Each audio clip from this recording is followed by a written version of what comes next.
We're talking Mountain West women's basketball as we preview the national primetime matchup between Colorado State and New Mexico at the Pit Tuesday night on FS1. And joining me to talk about the matchup is New Mexico coach Mike Bradbury and Colorado State coach Ryun Williams. Coming off a quick turnaround from this weekend to Tuesday, thank you so much for taking the time. You're both coming off of losses Saturday. So, Mike, I will start with you. Sometimes the best remedy coming off a loss is a quick turnaround. You started the conference winning 6 of your first 7 games, and then you've hit a little bit of a speed bump here, dropping 3 in a row. So what is going to be key to getting back in the win column this weekend? Well, the schedule's not helping us much coming up either. So, for us, we've just got to be more consistent. We've been up and down, and we've lost a few here, and we've been good on offense in some games, but can't guard, and then the other day we were not good offensively. So we've got to be consistent, and we need. I guess the biggest thing for us is for us to be us and not worry about things that we can't control. Just do what we can control, and then we'll see what happens. Mm-hmm.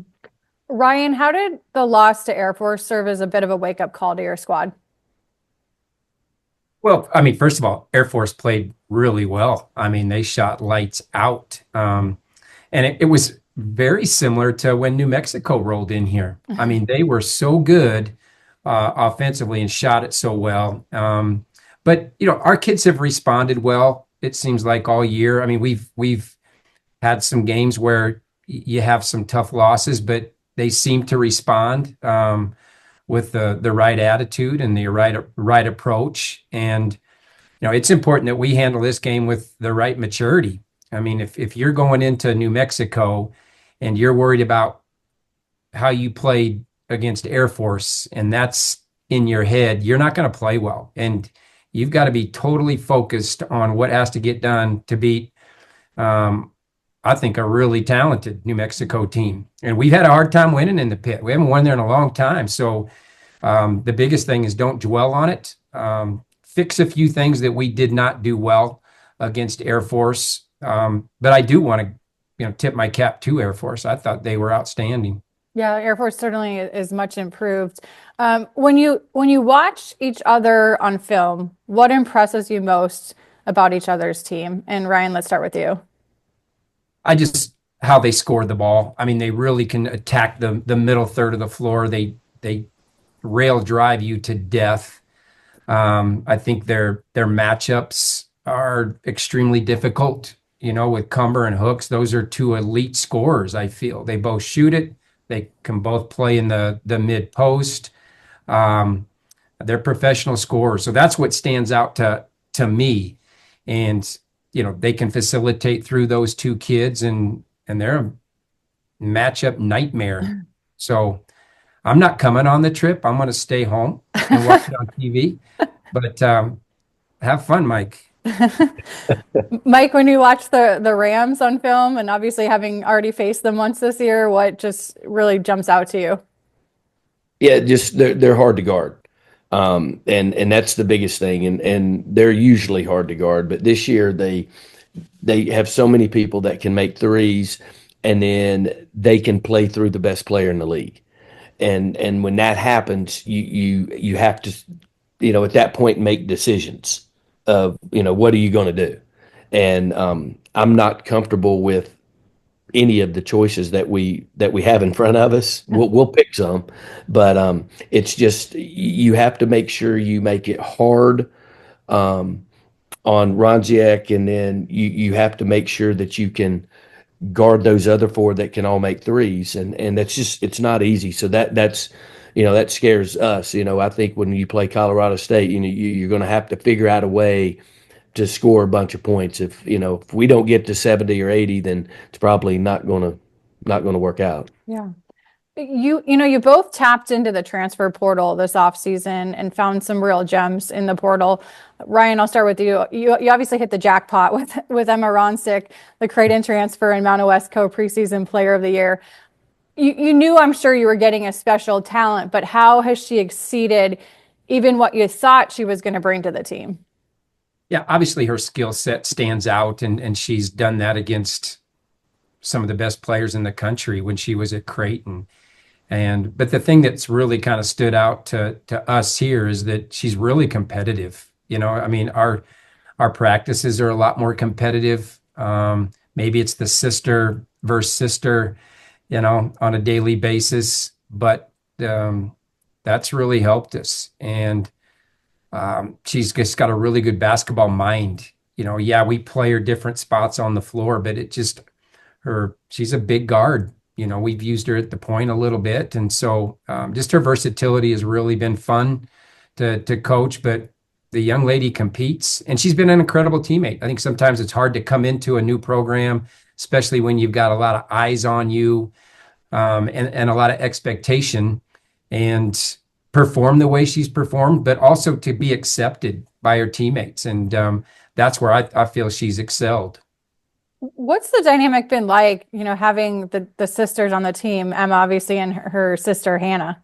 Well, they were barking at each other this morning already at practice. So very competitive, very competitive. And I think Emma would tell you she's the nice one, and Hannah might be the little more ornery of the two.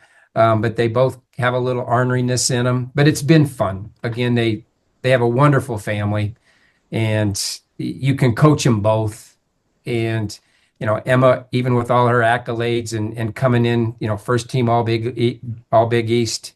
I mean, every day is like the first day of practice to her. You can really, really coach her. She's a great listener. So two amazing people, two really good players. Credit their mom and dad. Yeah.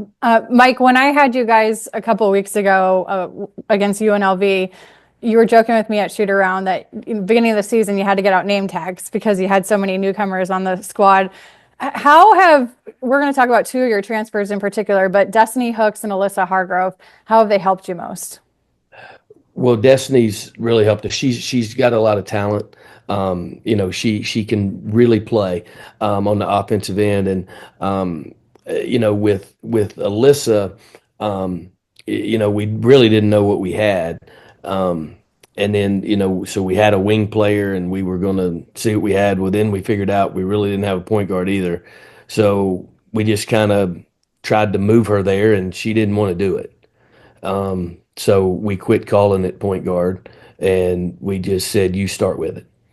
And so now she starts with it. So I don't know what we really call it, but she has it first most of the time, and we just kind of go from there. And whatever she does, we kind of play off of. Yeah. You also are both getting some key contributions from freshmen. So, Mike, when I had that game against UNLV, I mean, Joanna Magalesh was very impactful. She's physical, especially driving the ball. Where has she impacted you most as a freshman? Her competitiveness is off the charts. She plays really, really hard. She competes at a really high level. She shoots it good enough, but she's good when she can get around that basket. And she's not really big, but she's really effective around the basket. And then I think just her competitiveness is what has allowed her to have some success as a freshman. Mm-hmm. Ryun, you're starting two freshmen in Chloe Froby and Brooke Carlson. What about their game has been so college ready? Well, they too compete. They're winners. They both won in high school and have had, they just excelled there, so that they have a high standard for themselves. But Brooke's given us a little different dynamic at the point. We play a little faster. She can punch the lane a little bit. Chloe's a strong young lady. I think that's what's allowed her to get on the floor early. She drives with strength, good finisher when she's one-on-one down there. So they were able to perform at a good level when they first got here, but they see the game the right way for the most part. They read the game the right way for the most part. Maybe a little more mature, than a normal freshman when it comes to that. At least our other freshmen here, but that's what stands out to me. Mm-hmm. Mike, Ryan alluded to this earlier in our conversation, but you have won 8 straight games at the pit in this series with Colorado State. It's been 8. Yeah, yeah, Golly. that's what the game note said. So, I got to experience the pit for the first time a couple of weeks ago. Super impressive venue. I mean, just great atmosphere. But besides the elevation, what makes the pit such a tough place to play for opponents? I can't figure this out. Okay, so we're going to go back to you were here at UNLV, and you Yeah. bring up some free throw streak or something, right? I know. Okay, shortly after she missed. Okay, so now you're going to bring this up. So I know. we're guaranteed to lose now. That you brought that up. Um, okay, the elevation, it kills me, and I don't know why we do it, but Colorado State's at the same elevation. Hmm. Okay, we played Wyoming at home 3 or 4 weeks ago, and we played this video that basically you're going to pass out, right? If you play it more than 5 minutes in the pit. Okay, well they're 2,500 feet above us. I don't. So the elevation, maybe it works for the California schools. I don't know. Apparently not. Fresno beat us in here, so I don't think it's that big a deal. I think our fans are good. I think that they can. When we have good crowds, I think that plays a part in us being able to be successful here. It'll be very interesting Tuesday night. We have a little older crowd, Hmm. and that's a fairly late game. I'm Yeah. kind of interested to see, what the crowd is because we've never done this. So, but I think our fans are what makes this place, what it is. No, I would agree. I really enjoyed actually interacting with a number of your fans before and after the game. So it was a great atmosphere. I was super impressed with it. Really fun game. Ryun, it's your 13th year at Colorado State, so you're one of the longest tenure coaches in the Mountain West. How have you seen the league level up this year from top to bottom? There are a lot of good players in this league. I think every team has legit players. There's a player or two on every team that can really, really hurt you, and a game can go sideways if you let that happen. And so I think over the years here, especially the last couple, the league it's just good. And I think you've got really good coaches too, Kelly. I mean, Hmm. the coaching in this league is really good. And so you you've got to be really ready to go on every single night. But and maybe the portals helped a little bit. We seem to have some older players in our league, and the talent. I mean, they're P4 type kids, really on every roster. I think you could say that. Yeah, Mike, you and I were talking at Shoot Around a couple weeks ago, and you were saying kind of as well that how tough the league is this year. What have been your takeaways so far? Well, I think the difference in the last few years is everybody except for one started the league with a winning record, Hmm. and that hasn't happened before. So I think that's got our net up to, I think we're seventh in the country. The last I looked as a conference, that's the highest it's been since I've been here. And I think it's because we're still good at the top. You still have those top 5 or 6 that are really, really good. But now you've got, say, 6 through 10 that are also really good. Used to, if you were going to be first, second, or third, and we've been up there a lot, and if you're going to be up there, you're pretty much going to be 8, 9, 10, 11 Hmm. both times. Yeah. That is not the case now. You are in for a battle every single night, and there's no easy game. I mean, we've won, I think, maybe one game in double figures. So it looked all great. You're right. We started 6-1 and all that. Those were all 3, 4, 5 point games that we could have been 1-6 just as easily. Hmm. No, that makes sense. Well, I'm looking forward to tuning into the matchup on Tuesday night. Looking forward to seeing you both at the conference tournament. And Coach Bradbury, I will not bring up any more streaks in the meantime. So you're good there. Well, you've about ended them all. So, there's not many more to bring up. Yeah.